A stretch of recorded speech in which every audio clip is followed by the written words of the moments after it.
আপনারা কখনো লাশ গোসল করাইছেন? মানুষ যখন মারা যায় তখন তাকে দাফন করার আগে বেশ কিছু কাজ করতে হয়, অনেকগুলো নিয়ম আছে। তার মধ্যে একটা কাজ হলো মৃতদেহকে গোসল করানো, এবং এই গোসল করানোর কিছু নির্দিষ্ট নিয়ম আছে। যেমন মনে করেন লাশকে বসাতে হয়, পাশ ফিরাতে হয়, তারপর লাশের পেটে চাপ দিতে হয় আস্তে আস্তে, যাতে করে তার দেহের ভেতরে যে ময়লা আবর্জনা আছে সেটা যেন বের হয়ে যায়। যে ময়লা আবর্জনা আমাদের সবার দেহের মধ্যেই আছে। এবং যারা অনেক লাশ গোসল করাইছে তাদের সাথে কথা বললে আপনি অনেক কথা শুনবেন। যেমন ধরেন, অনেক মানুষ মারা যায় পেটের অসুখ নিয়ে, অনেক মানুষ মারা যায় লিভারের সমস্যা থাকে, পাকস্থলীর সমস্যা থাকে, ক্যান্সারের সমস্যা থাকে। এরকম মানুষকে যখন গোসল করানো হয়, যখন পেটে চাপ দেওয়া হয়, তখন শুধু আবর্জনা বের হয় না, পুজ বের হয়, রক্ত বের হয়। অনেক সময় শরীরের ভেতরে যে অঙ্গ ছিল লিভার, এটা গলে বের হয়ে আসে। অনেক সময় খণ্ড বিখণ্ড হয়ে বের হয়ে আসে, অনেক দুর্গন্ধ হয়। তখন আমরা মৃত্যু জিনিসটাকে অনেক পবিত্রতা দেওয়ার চেষ্টা করি। বিশেষ করে মৃত মানুষকে, আসলে মৃত্যু না, মৃত মানুষকে আমরা সম্মানিত করার চেষ্টা করি, তার উপর একটা পবিত্রতা দেওয়ার চেষ্টা করি। বিশেষ করে সেই মানুষটা যদি বিখ্যাত কোনো মানুষ হয়, নামি দামি কোনো মানুষ হয়, ক্ষমতাবান কোনো মানুষ হয়, কোনো নেতা হয়, তখন আমরা এটাকে অনেক সম্মানজনক কিছু একটা হিসেবে দেখানোর চেষ্টা করি। কিন্তু আপনি যদি ওই মানুষটাকে যখন গোসল করানো হচ্ছিল তখন দেখতেন, তখন আপনার কাছে মনে হবে না যে এই বিষয়টা সম্মানজনক, আপনার তখন করুণা হবে তার জন্য। মানুষ দুনিয়াতে নিজেকে অনেকভাবে উপস্থাপন করে। আমরা নিজেদেরকে অনেক বড় কিছু হিসেবে দেখাই, আমরা নিজেদেরকে অনেক সম্মানিত কিছু হিসেবে দেখাই, আমরা নিজেদেরকে অনেক পবিত্র কিছু হিসেবে দেখাই। আমরা আমাদের চারপাশে একটা খোলস তৈরি করি, কিন্তু মৃত্যু এই সবগুলো খোলস সরায় দেয়। আমাদের যত পোশাক আছে, যত আবরণ আছে, যত অলংকার আছে, যত সাজসজ্জা আছে, সবকিছু মৃত্যু সরায় ফেলে এবং আপনাকে দুনিয়ার সামনে একদম উন্মুক্ত করে দেয়। কিন্তু এই বিষয়টা আমরা মাথায় রাখি না।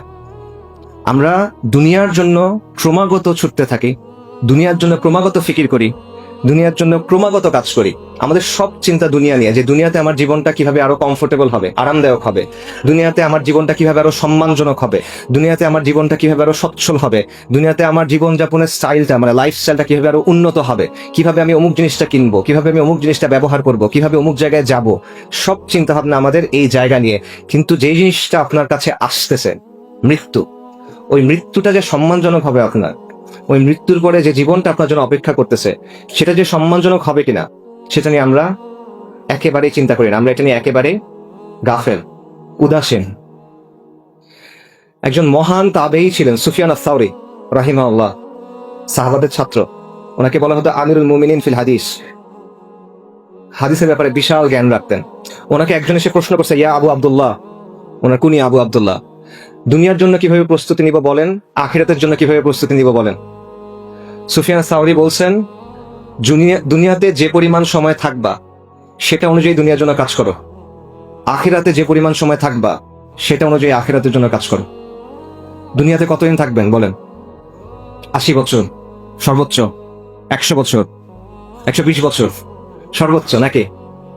আখিরাতে কতদিন থাকবেন? 1000 বছর, 10,000 বছর, 1,00,000 বছর, চিরন্তন, চিরস্থায়ী, খালিদিনা ফিহা আবাদা। দুনিয়ার জীবন হলো ক্ষণস্থায়ী, আখিরাতের জীবন হলো চিরস্থায়ী। কিন্তু আমরা আখিরাতের জীবনটা নিয়ে চিন্তা করি না।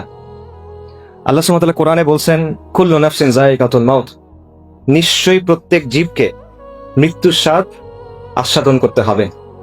ওয়া ইন্নামা তুওয়াফফুনা উজুরাকুম ইয়াউমাল কিয়ামা, এবং কিয়ামতের দিন তোমাদেরকে তোমাদের যে প্রতিফল, যে কর্মফল, সেটা পরিপূর্ণভাবে বুঝাই দেওয়া হবে। ফামান যুহজিহা আনিন নারি ওয়া উদখিলাল জান্নাতা ফাকাদ ফাজ, যাকে আগুন থেকে রক্ষা করা হবে এবং জান্নাতে প্রবেশ করানো হবে, সে হলো সফল। ওয়া মাল হায়াতুদ দুনিয়া ইল্লা মাতাউল গুরুর, এই দুনিয়ার জীবন হলো ছলনাময় ভোগ, ছলনা, প্রতারণাময় একটা ভোগ, এটা ছাড়া কিছুই না। সূরা আলে ইমরানের আয়াত। এই একটা আয়াতে আল্লাহ আযজা ওয়া জাল্লা আমাদের এই দুনিয়ার সব বাস্তবতা, সব মৌলিক প্রশ্নের উত্তর দিয়ে দিয়েছেন।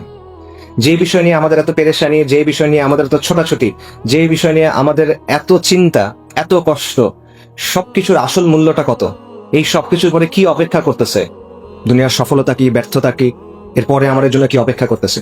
এবং এর পরের আয়াতে আল্লাহ সুবহানাহু ওয়া তাআলা বলতেছেন, লাতুবলাউন্না ফি আমওয়ালিকুম ওয়া আনফুসিকুম, নিশ্চয়ই তোমাদেরকে তোমাদের জান এবং মালের ব্যাপারে পরীক্ষা করা হবে। দেখেন, আমাদের জীবনের মধ্যে নিশ্চিত জিনিসপত্র কিছু নাই, সবকিছু অনিশ্চিত। যে বিষয়গুলো নিয়ে আপনি সকাল থেকে ঘুমানোর আগ পর্যন্ত চিন্তা করেন, ইভেন ঘুমানোর সময় যেগুলো নিয়ে স্বপ্ন দেখেন, কোনোটার মধ্যে কোনো নিশ্চয়তা নাই।